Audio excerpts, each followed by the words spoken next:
Dave, Hey, good. good. How are you? Good to see you. I am good. I'm good. A little humid in my Yeah, apartment right now, but I'm dealing with it. I got my little notice from ComEd that hourly prices are trending a little high, so I saw that. I saw turn that. stuff off. I can live with this. Yeah, Um, adjust your behavior. yes, yes. I am a poster child for hourly pricing savings. There you go. So, we are here today to talk a little bit about our new guide called the CUB EV Buyer's Handbook. My name is Sarah Moskowitz. I'm Deputy Director at the Citizens Utility Board of Illinois, and I'm joined by my boss, CUB's Executive Director, David Collada. And in fact, this is our first kind of sponsored CUB Facebook Live. We had a really generous CUB member named Julian Brown gave us a donation and asked us to do a Facebook Live about EVs. And I feel like, Dave, this might have been, I don't know if you know this guy, but I know that you will jump at any chance to talk about EVs, you being a member of the EV ownership cult. So, Colt, huh? I do not know Julian, mhm. but we thank him so much, and it's certainly an important topic, and an increasingly one that folks are interested in. So that's one of the reasons we put out this guide. Yeah, and the guide, if folks haven't checked it out, go on our website and access it.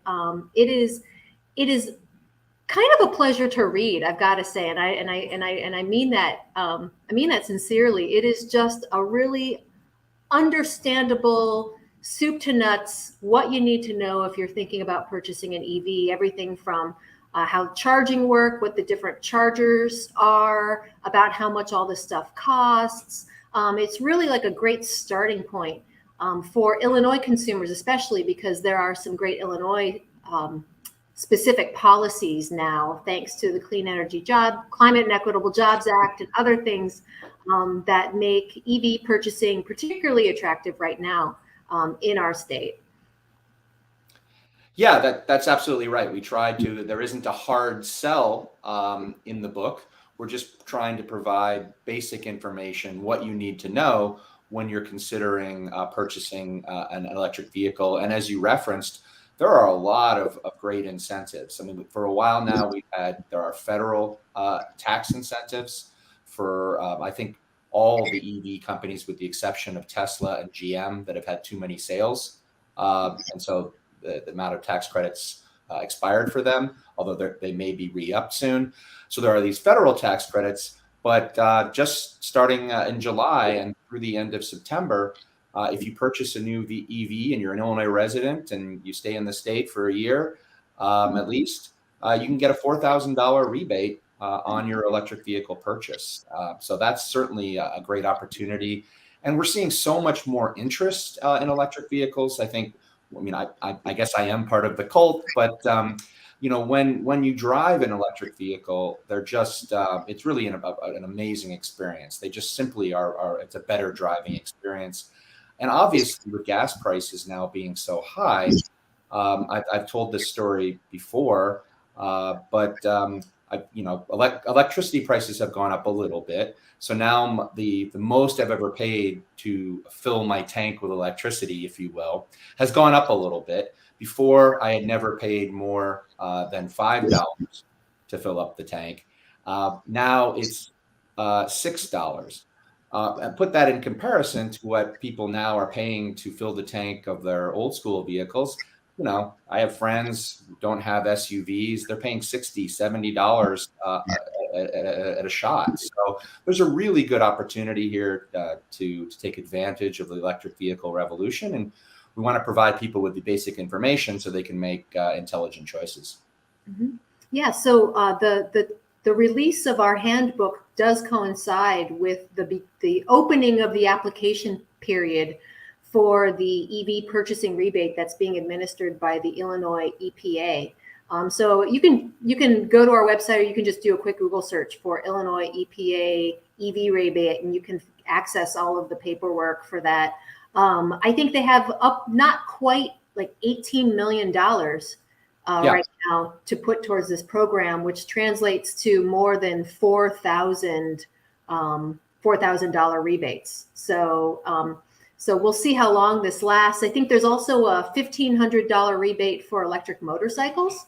This is true. Which This is true. And so it'll be interesting to see. I think you'll be able to go onto that website and see how many people have applied or how many people have received the rebates. You kind of see how popular a program it is. Of course, I from what I hear, I haven't tried to buy an EV this year, but what I hear, it's not super easy right now. There are waiting lists and what have you. Is that really true, or is that overstated? Yeah, I believe that's true. I'm not so sure it's the case for every vehicle, but there's been a lot of interest as you get more vehicles coming online, and really they can't keep up with demand. Some of that are the supply constraints that we keep hearing about, but a lot of it is just not being able to keep up with demand. So the F-150, which I think is the most popular vehicle in the country, there's now the F-150 Lightning, and they sold out almost immediately. In fact, that Ford is greatly ramping up production. One of the cool things about the F-150 Lightning is that you can actually you have to pay a little bit more, but it can provide power for your house in the event of a power outage. So we're starting to see these really cool functionalities come online. So it's a very, very exciting time. And it used to be the case, and our guide goes through this. It's still the case that at least on a sticker price, electric vehicles are a little bit more expensive than traditional vehicles, kind of comparable.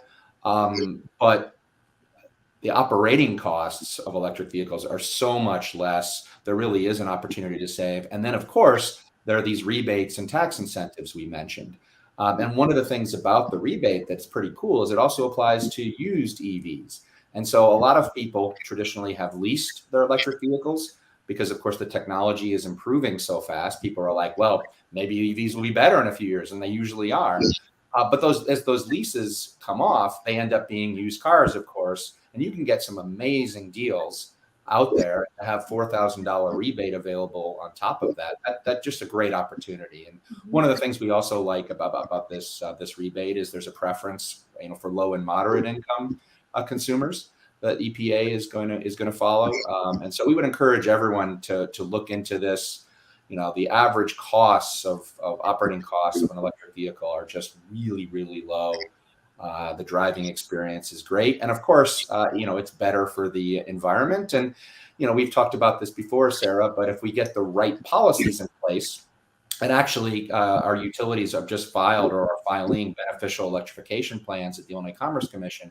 But if we get the right policies in place, in effect, electric vehicles can be kind of a resource to the grid, lowering costs for everyone, even people who don't drive or own an electric vehicle. Now that has to have the right policies, but this is a very exciting time and very interesting time, and one of the reasons we put this guide out. Yeah, so I wanted to loop back to that. Actually, you said about the F-150 Lightning can actually serve as basically a household's backup battery, and I think kind of these issues get into why a utility ratepayer advocacy group like CUB even cares about helping people make this transition to electric transportation, right? Because this is a little bit outside of our wheelhouse. Usually we're just beating up on these utilities for raising rates. But anybody who's been paying attention to what CUB's been up to for the past few years should see that we really are hyper aware of how all of these kinds of policies play into our electric distribution system, our generation mix, our what we pay, both collectively when it comes to kind of socialized costs and individually in our own households. So, and like you said, this transition towards electric transportation, can have really, really good impacts on our overall grid and the costs of that. But if it's not done right, it can have kind of devastating consequences. Yeah, I think that's right. We've emphasized the opportunity because there's a great opportunity. It's not just because we're trying to be positive, but there really is a great opportunity to lower costs and improve the efficiency of the overall electric grid. but there is a risk. And the risk, you can simply think of it like this: if transportation electrifies like it's going to, and everyone charges at a time when the grid is overloaded, that can increase costs, and that's what we want to avoid, right? But with the right policies, the nice thing about electric vehicles is they are batteries, right? They are giant batteries, and with batteries, you can shift when you're using electricity, and that type of functionality is good not just for the owner of the EV, but that can be good for the grid overall. And it actually goes really nicely as we continue to ramp up renewable power in the state of Illinois. Renewables are intermittent. They're not always on or always off. And batteries can help manage the flow of power with that intermittency. So there's really great opportunities, and we're confident. I mean, you mentioned the Climate and Equitable Jobs Act, or CEJA. It has all the right type of language on the policies that we need to do this. And so it's just simply a matter now of making sure that as we work through the Illinois Commerce Commission process, that ultimately we get the right kind of decision with the right kind of policies in place. And if we do that, we really think it's going to provide lots of benefits. And circling back here really quickly to the F-150 Lightning, and one of the reasons that we're so excited about functionality like that is that I was surprised to learn, Sarah, that my understanding from the specs is that there's enough power in the F-150 Lightning that if you get this functionality, that in the case of a power outage, it can keep the average home powered up for 3 days, which is really substantial. I mean, honestly, I was surprised that it was that long. And this is just the tip of the iceberg. I mean, I think we're going to see a lot of the automakers, I think, try to outcompete each other. There's more and more models coming online like every month, it seems like. And whole companies have said EVs are our future. And so, it's really encouraging. And we would encourage people to check it out if you're in the market for a new vehicle. I can almost guarantee you're gonna notice how awesome the driving experience is. Mm-hmm. And of course, the fact that you're going to be paying a lot less to quote unquote fill up the tank, or the equivalent. There is no tank, but mm-hmm. It's just a lot cheaper to run your vehicle on electricity. And Illinois is really at the forefront of this. I knew this, and I've known this, and I've seen all. I'm keeping track of all of like the really positive kind of national attention being paid to what we're doing here in Illinois. And my experience last week at an electrification conference in North Carolina kind of underlined that. I mean, people are looking to Illinois to see how this plays out, because so much it's hard to overstate kind of just how wide sweeping this recent legislation is when it comes to this transition. I mean, so this $4,000 rebate that's now available to people buying a new or used EV is because of CEJA. That's right. Both Commonwealth Edison and Ameren, Illinois, last Friday submitted their beneficial electrification plans to the ICC, and dockets are opening now where we're going to work out kind of what those plans actually end up looking like. And those plans are kind of the first step in developing kind of the utility policies around making sure that EV adoption is done in a way that benefits all customers, all consumers. And so we're looking at, how the utilities can incentivize people to charge their EVs at off-peak times. What kinds of incentives should be in place if people want to install level 2 chargers in their homes? All that kind of stuff. And we don't need to get too much into that. It's an open docket, but this is again kind of the result of this legislation, and it's just going to kind of grow from there. And meanwhile, we already have access to programs in Illinois thanks to policies that were passed in the past, like real-time residential real-time pricing, which I know you're on. I'm on it too, Dave. Yes. Where you pay like a market rate, which the real-time prices this summer have been a little wonky because of what's going on with energy markets nation and in fact worldwide. However, I'm still saving money on hourly pricing. I'm still saving money as well.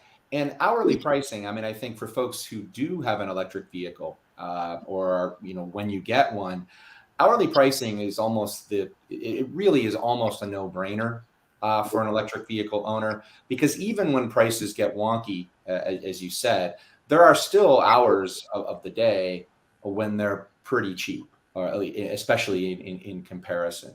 And it's because you don't need to, unless you're driving like, over 300 or 400 miles a day, which most people don't, you don't need to charge every day, right? And it's pretty easy to time when you charge with those low cost hours. And because of that, it just amplifies the savings opportunity. You're still going to save on average rates, but the opportunity to save on an hourly rate is even more. I mean, I've told this story before, but we haven't seen any negative price hours here in a little while. But there have been multiple hours since I've had an EV where I've charged it, and actually the energy price is negative, meaning that you're paying for distribution of electricity still, but you're being paid to use electricity. And the reason you're being paid to use electricity is because there's a surplus of power on the grid, which gets to this interaction between electric vehicles and our overall electrical system that is so important. So if we set the right policies up, as we've talked about, it's going to be good for the grid, and it's certainly going to be good for consumers who have electric vehicles. Another population of customers who really benefit from hourly pricing is people who have rooftop solar. And that works in really well. And I just want to put in a plug for a program that CUB is helping to run in Chicagoland. It's a Grow Solar program. So we already have had a number of people sign contracts for solar under this. And it's basically, oh, great. We vet, we along with officials from a number of different counties, vetted a solar installer who's offering basically a discount off of solar panels if you sign up through this program. And it's coupled with deep education around how solar works. And even if you don't end up signing up with this program, you still get to benefit from learning about how solar works. And this is another piece of recent legislation that is giving regular folks like us increased access to kind of the clean energy future. So I'm glad you mentioned that. And we've talked about CEJA now a couple of times, but there are great programs in CEJA around solar. It really is a comprehensive bill, and we would encourage people who are interested in that to check it out as well and go to citizensutilityboard.org. We have all kinds of information on that, and we're certainly going to be doing what we can to provide people with information. So we got a question from the audience here. Oh, excellent. I myself have never driven an EV. So Dave, maybe you can kind of like wax about how. Well, I mean, I think the first thing you notice is just how fast they are and how smooth they are. I mean, the driving experience is just, it's just seamless, and there's just so much torque. I'm not really a car aficionado, but I mean, it's very, very noticeable. I have a Chevy Bolt. It's not exactly, the top of the line as far as EVs go, although I love the car. But that car is by far and away the fastest car I've ever had. If I want to, I can go 0 to 60 in under 5 seconds type of thing. And the other thing is it's a very smooth driving experience. There's no herky-jerky kind of action as the car switches gears. It's just very smooth. I think it's a much, much better driving experience. And most of the people that I know who've driven an EV have all made that comment. So, and the EVs don't have very many parts. They don't really need much maintenance. And the operating costs are significantly lower. And of course, it's better for the environment as well. So, I mean, I think it's a really good time, especially with all these incentives out there and new models coming out almost every month. It's really a good time for those folks who are in the market to purchase a new car, to look at EVs seriously.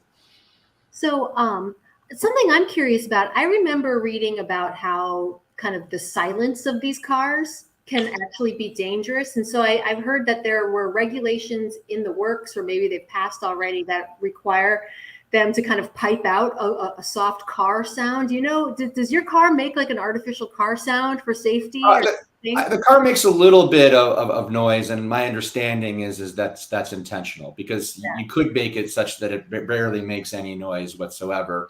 That having been said, they're still a heck of a lot quieter than traditional vehicles, and that's a big benefit too, right? I mean, it's just not as noisy. So when you're listening to your car stereo or whatever you're doing, it's just that much easier to do. Again, I think it's a better driving experience, and there's really, I mean, because essentially it's just a giant flat battery.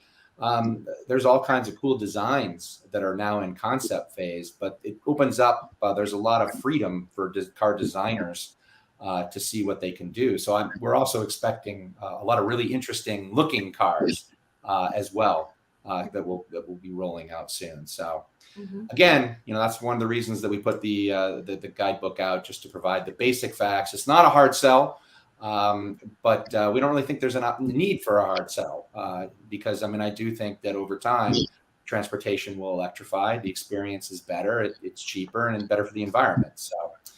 And I'll say that even though this particular publication from us kind of focuses on personal passenger vehicles, a lot of the stuff that we're working on right now at the state level is about, electrifying business fleets or electrifying public transit, electrifying school buses. I mean, we understand that not everybody even needs a car, much less not everybody's ready to buy their own new car right now. So that's an incredibly important point, and I'm glad you brought it up, because passenger vehicles are obviously an important part of the mix. But we would argue even more important is the opportunity to electrify school buses and transit buses that provide service for a lot of folks. A lot of these buses, they'll be idling in neighborhoods, and that's adding air pollution to the local environment. So we think there's a great opportunity here, not only with passenger vehicles, but also with transit and school buses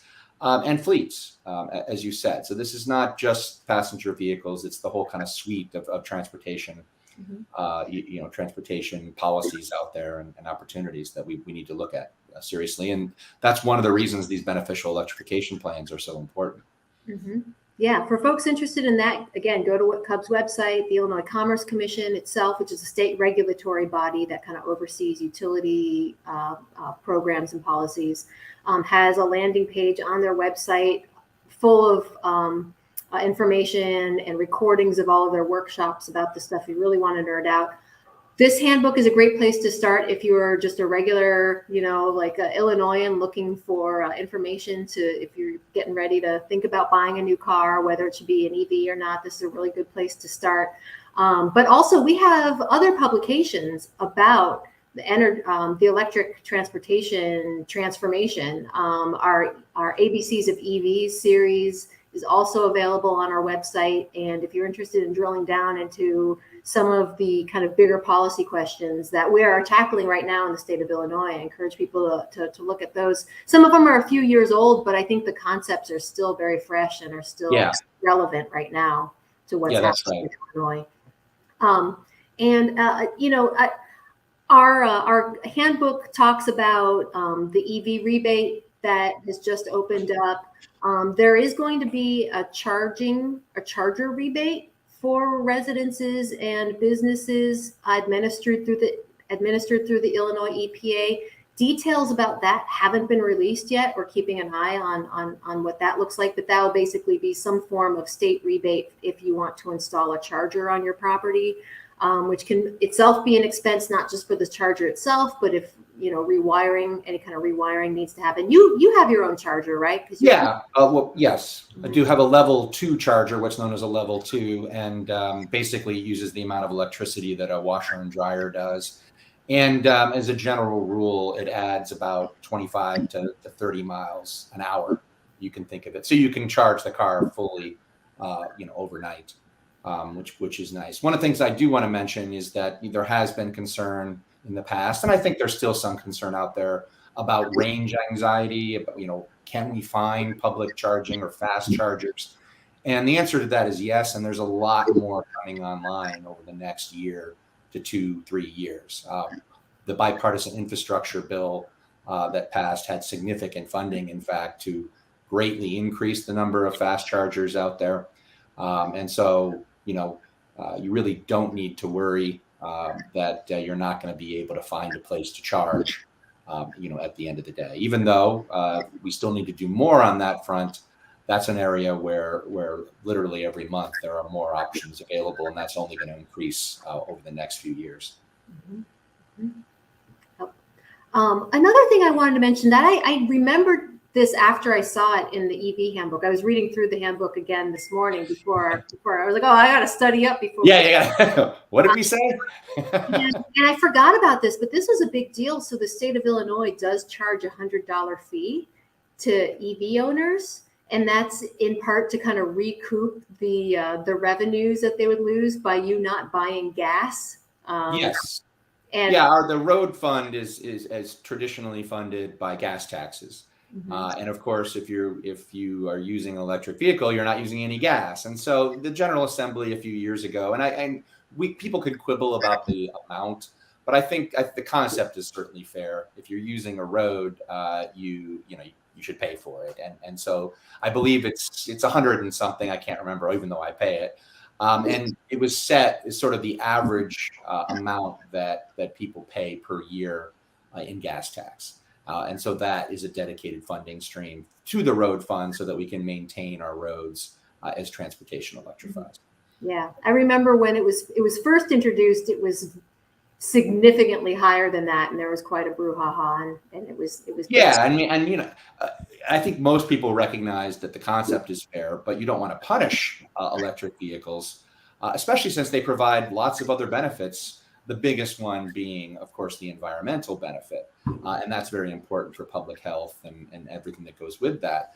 And so you don't want to punish it. So I think where we ended up, my perception is that it's generally fair, and at the end of the day, we all do need to contribute to infrastructure funding. So, but there is a little bit of it's essentially your license plate fee has an increase of like a little over $100 to cover that. And then the non-energy benefits, I think, is a really significant concept that I would love to introduce to folks who have stuck with us this far, because this is something that I think, again, when you kind of sit in on some of these conferences and listen to people talking about how we're going to kind of finance, justify, move forward the clean energy transition, there's like the pure economic arguments, which are